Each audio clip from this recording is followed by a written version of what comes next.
नमस्कार, आप देख रहे हैं सच्ची न्यूज गांव से शहर तक।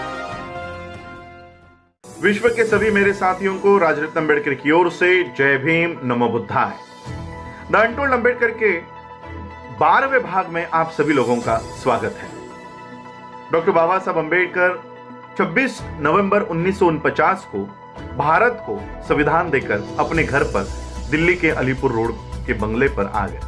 बाबा साहब अम्बेडकर जी की एक आराम कुर्सी हुआ करती थी, रोलिंग चेयर। उसके ऊपर बाबा साहब अम्बेडकर बैठे, अपनी आंखें बंद कर ली और थोड़ी ही देर में बाबा साहब अम्बेडकर जी के आंखों से आंसू बहने लग गए। बगल में डॉक्टर बाबा साहब अम्बेडकर जी के सचिव शंकरानंद शास्त्री खड़े थे। शास्त्री जी ने देखा कि बाबा साहब अम्बेडकर रो रहे हैं। अब बाबा साहब को कैसे उठाऊं और कैसे पूछूं कि आप क्यों रो रहे हो।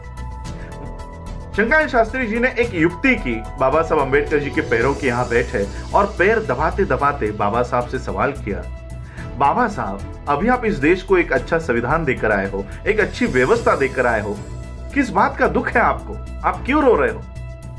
बाबा साहब ने आंखें खोली और शास्त्री से कहा कि शास्त्री, मैं मेरे जीवन के सफर को याद कर रहा था और इस सफर को याद करते करते मुझे मेरा बच्चा याद आ गया, मेरा बेटा, मेरा सबसे प्यारा बेटा राजरत्न मुझे याद आ गया। 2.5 साल की उम्र में इसे डबल निमोनिया हो गया था। उस समय डॉक्टर बाबा साहब अम्बेडकर जी की आर्थिक हालात कुछ अच्छी नहीं थी। बाबा साहब अम्बेडकर उस समय वकीली किया करते थे और ऐसे हालातों में बाबा साहब अम्बेडकर जी का ये बेटा, इसे डबल निमोनिया हो गया था। जुलाई 1926 में इसे डबल निमोनिया हो गया था और बाबा साहब अम्बेडकर हाईकोर्ट में, बॉम्बे हाईकोर्ट में एक केस के संदर्भ में गए थे। माता रमाई ने देखा कि राजरत्न का बुखार बढ़ते जा रहा है। माता रमाई ने बाबा साहब के कार्यकर्ता से कहा कि बाबा साहब जहां कहीं पर भी हो, उन्हें तुरंत घर लेकर आओ।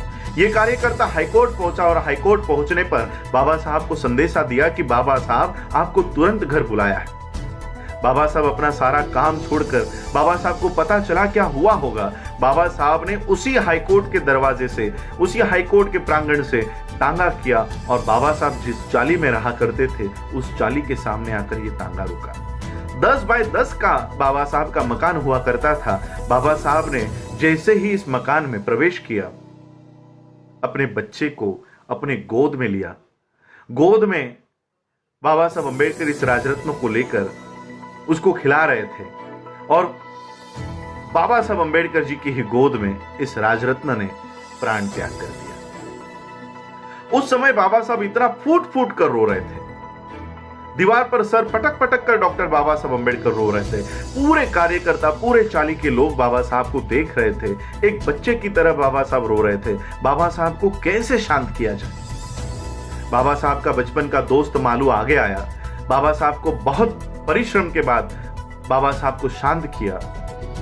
शांत करने के बाद एक कार्यकर्ता ने बाबा साहब से सवाल किया कि बाबा साहब, अभी रीति रिवाज के अनुसार पिता के पैसों से बच्चे के शरीर पर नए कपड़े लाने होते हैं, कफन लाना होता है, ये सारा साहित्य लाने के लिए पैसे दीजिए ताकि हम राजरत्न का अंत्यविधि कर सके।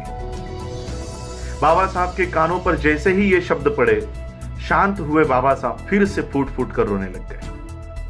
बगल में माता रमाई खड़ी थी। माता रमाई को पता चल गया कि इस रोने की वजह कुछ और है। माता रमाई को पता चला कि बाबा साहब अम्बेडकर की जेब में नए कपड़े छोड़ो, कफन लाने तक के पैसे बाबा साहब के पास नहीं है। माता रमाई ने बदन पर की साड़ी फाड़ी और उस राजरत्न के शरीर पर कफन के तौर पर डाली। यह बात डॉक्टर बाबा साहब अम्बेडकर जी को 26 नवंबर 1949 को भारत को संविधान देने के बाद याद आ गई। बाबा साहब शास्त्री से कहते कि शास्त्री एक समय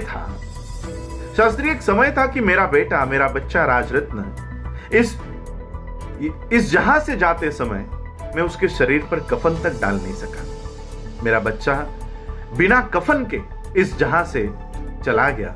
लेकिन आज मैंने इस देश को संविधान निर्माण करके दिया है और एक ऐसी व्यवस्था मैंने इस देश में कायम कर दी गई है। इस देश में ऐसी व्यवस्था मैंने कायम कर दी है कि मेरा आने वाला हर एक राजरत्न, चाहे वो हिंदुओं का हो, चाहे वो मुस्लिम हो, चाहे वो क्रिश्चियन हो, चाहे वो जैन हो, चाहे वो बौद्ध हो, इस देश में पैदा होने वाला हर एक राजरत्न ये सूट बूट टाई कोट में जन्म लेगा, ऐसी व्यवस्था मैंने इस देश को दे दी है। और बाबा साहब ने ये बात 26 नवंबर 1949 को संविधान देने के बाद कही। और बाबा साहब का संविधान इस देश में सभी लोगों को, सभी वर्ग के लोगों को, सभी जाति, सभी धर्म के लोगों को अपनी प्रगति करने का एक मौका देती है और सूट बूट टाई कोट में लाने की व्यवस्था करती है। ये बाबा साहब अम्बेडकर जी का संविधान देने के बाद बाबा साहब को ये बात बाबा साहब ने अशोक शास्त्री से कही। आप लोगों ने मुझे आभार, धन्यवाद। जय भीम, जय भारत, जय हिंद।